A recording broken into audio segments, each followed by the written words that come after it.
오늘 법 시작하겠는데요. 이 보험 사기를 벌인 부모의 재판 얘기입니다. 자, 백 기자, 어떤 사연에서 이런 보험 사기를 저지른 건가요? 네, 2014년에 혼인신고를 한 부부입니다. 자녀가 7명이나 되는데요. 일정한 직업이 없었다고 합니다. 그런데 빚은 많았습니다. 그렇다 보니 이 부부가 보험금 사기를 계획하고 2016년부터 4년 동안 이 자신과 자녀들을 피보험자로 두는 보험 30개 정도에 들었습니다. 자, 그러면 범행 수법이 과연 어땠던 겁니까? 이게 아이들이 한 9명 정도 있는 집이에요. 그러다 보니까 이게 자기들이 아니라 그 자녀들의 명의로 보험을 들었고 그 보험이 한 30여 개 보험이 들었는데 그 미성년자들을 자해하거나 흉기로 만들었다. 그래서 61차례에 걸쳐서 약 6,700만 원 보험금을 수령했다라는 이야기들이 나오는데요. 참 이 아이들에 대한 이 정서적, 육체적 학대가 정말 되게 마음이 좀 아픈 그런 어떤 사건이라고 말씀드리겠습니다. 예, 그러니까 부모, 양쪽 부모, 그리고 아이 7명, 그래서 9가족이었습니다. 자, 이게 정말 충격적인 사건입니다. 체크포인트 짚어보죠. 보험금에 눈 먼 부모입니다. 자, 보험금에 눈이 멀어서, 돈에 눈이 멀어서 자기 자식 몸에 손을 댔어요. 놀랍고 충격적인데요. 2019년 11월 20일에 있었던 일입니다. 이제 당시는 이제 16세인데 이 아들이 학교에 이제 잘못한 게 있으니까 가지 말라고 하면서 집에 둔 다음에 나머지 아이들이 보는 데서요. 이 아이의 두 손을 묶고 정강이 쪽에 이제 살을 3차례 베었다고 합니다. 아휴, 그런 다음에 이제 나중에는 보험 신고를 해야 되잖아요. 신고할 때는 뭐 분리수거 쓰레기 버리러 갔다가 병을 뭐 밟아서 그래 됐다라고 거짓말을 한 다음 뭐 그런 식으로 나중에 조사를 해보니까 2020년부터 7월까지 2020년 7월까지 8번에 걸쳐가지고 상해 보험금으로 약 1,100만 원 정도를 수령했다는 것을 알아냈습니다. 정말 생각해 보십시오. 그 가족 여러분, A4 용지 이렇게 정리하다가 손 베인 그런 경험 같은 거 있으시죠? 그럴 때 얼마나 이게 아픕니까? 아니, 그런데 그거는 그냥 무슨 일을 하다가 나도 모르게 이렇게 한 거지만 말씀 지금 드렸잖아요. 부모라는 사람들이 애 사지를 붙잡고 자, 그런데 이럴 줄 알았어요. 평소에도 아이들을 학대한 정황이 있었다고요. 네, 아이들이 설거지를 잘 못한다는 이유로 효자손 등을 이용해서 30차례 때렸다고도 합니다. 또 같은 학대 장면을 다른 형제들이 본 게 더 정서적인 학대 행위를 많이 했었다고 합니다. 자, 지금 제가 보니까 이 재혼한 가정입니다. 그러니까 엄마가 전 남편과 사이에서 아이를 셋을 낳고요. 그리고 다시 재혼을 하면서 아이를 넷을 낳습니다. 그래서 자녀가 7명인데 소장님, 제가 이제 좀 이 내용 자료를 보니까 주로 그 생사를 베인 아이도 그렇고 주로 학대를 당한 아이들이 전 남편과 사이에서 낳은 아이들이었어요. 네.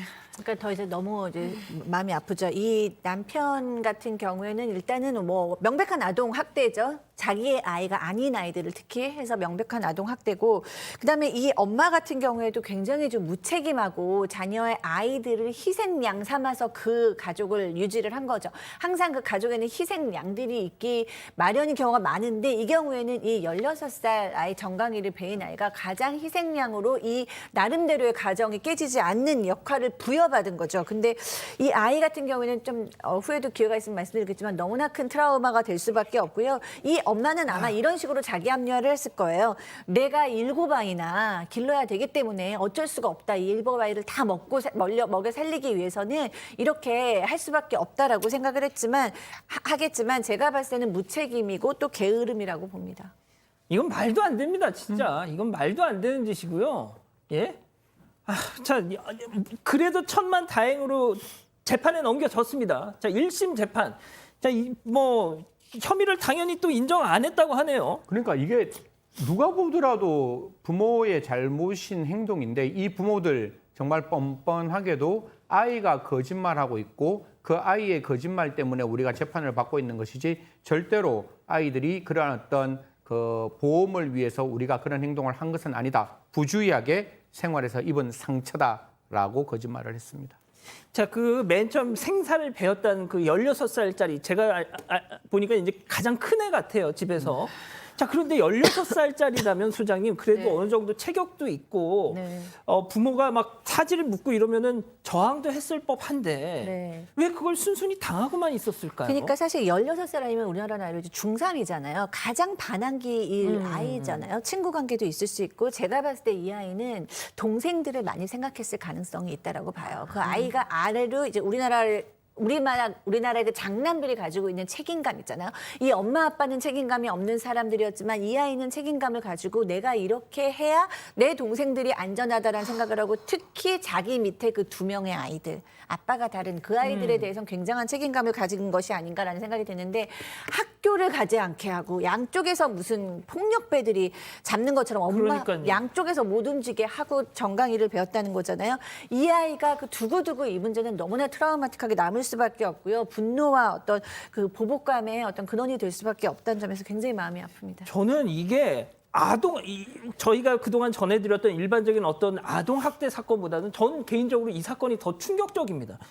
그러니까 이게 먹고 살기 위해선 어쩔 수 없다. 생활고 때문에 니들 많은 이 형제들 먹여 살리려면 야 큰애 네가 이렇게 해 하면 야 말이 안 이게 되죠. 말이 안 되죠. 그러니까 아마 이 부모들의 어떤 정신적 부분도 좀 검사가 필요하지 않을까. 어떤 부모가 저는 자기 자식을 다치게 해서 보험금을 타가는 사람이 있겠습니까? 그런 사람은 부모의 자격이 있을까 생각이 들고요.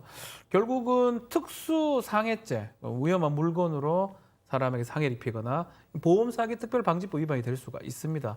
2가지 범죄가 해당하고 재판부 1심에서는 이 청소년기에 이런 가정폭력에 노출이 되면 평생 아이들이 트라우마에 시달리게 된다.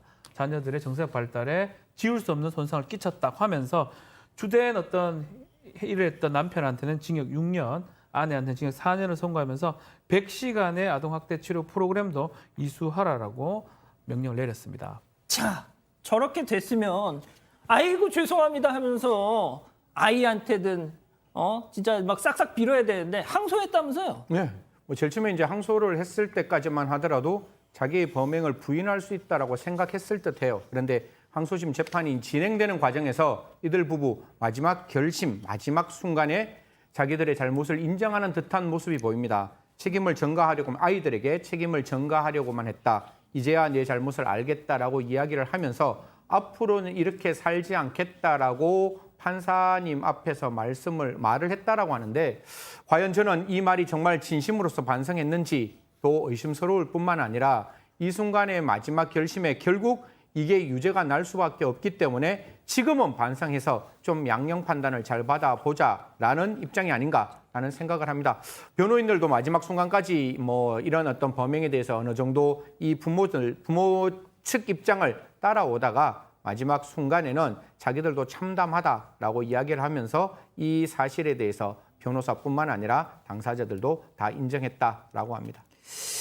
소장님, 제가 좀 이런 사건들을 전해드릴 때마다 당장 지금 이 가정도 이렇게 대책이 없는 경제적으로 대책이 없는 상황에서도 전 남편과 사이에서 3명 또 다시 결혼해서 4명. 아니 저는 진짜 부모는 아이들을 선택할 수 있지만 아이들은 부모를 그냥 낳아달라고 한 적도 없는데 그냥 태어나 보니까 이렇게 있는 거 아닙니까? 제가 저는 요즘 정말 이렇게 무책임한 출산은 전 개인적으로 정말 아닌 것 같아요. 네, 근데 사실 너무 분들이 그렇게 생각을 하고 계시잖아요. 사실 저도 그렇게 생각했던 것이 사실이고, 근데 제가 요즘 제일 관심 있게 하고 있는 상담 중에 한 상담이 5아이의 어머니인 다자녀를 낳은 어머니 상담을 하고 있는데, 이 여성 같은 경우에 이 5아이를 이 여성도 약간의 그 지적 장애가 있는데 너무나 책임감 있게 잘 키우고 계세요. 제가 정말 깜짝 놀라고 있거든요. 그렇기 때문에 아이를 몇 명을 낳았냐가 저는 문제라고 생각하지 않고요. 한 명을 낳았어도 정말 책임감을 가지고 맞습니다. 키우고 있느냐가 문제라고 저는 생각이 듭니다. 자, 박 변호사님, 예. 뭐 마지막으로 좀 해주실 말씀 없을까요? 저는 이렇게 암만 지금 돈이 없다 하더라도 이 완전 이런 얘기가 조금 그렇지만 그 사이코패스 같다는 성향이 있는 게 아니 지금 우리 아닐까? 가족 여러분들이 그 말 제가 변호사님 그 말 제가 이거 악마다. 어지간하면 안 이거는. 하는데 자기 친자식이잖아요. 어쨌든간 나의 배우자의 자식이고 의붓 자식인데 칼을 댄다. 깜짝 놀랄 일인데 그래서 뭐 지금 승전 의원 말씀처럼 1심에서 실형이 떨어지니까 뒤늦게 이제 얘기를 하는데 과연 이걸 반성한다고 해가지고 이걸 감형해 준 게 맞는지 또 돌아가서 또 아이들한테 또 어떤 행동을 할지 감히 상상이 좀 안 됩니다. 그러니까 말이죠.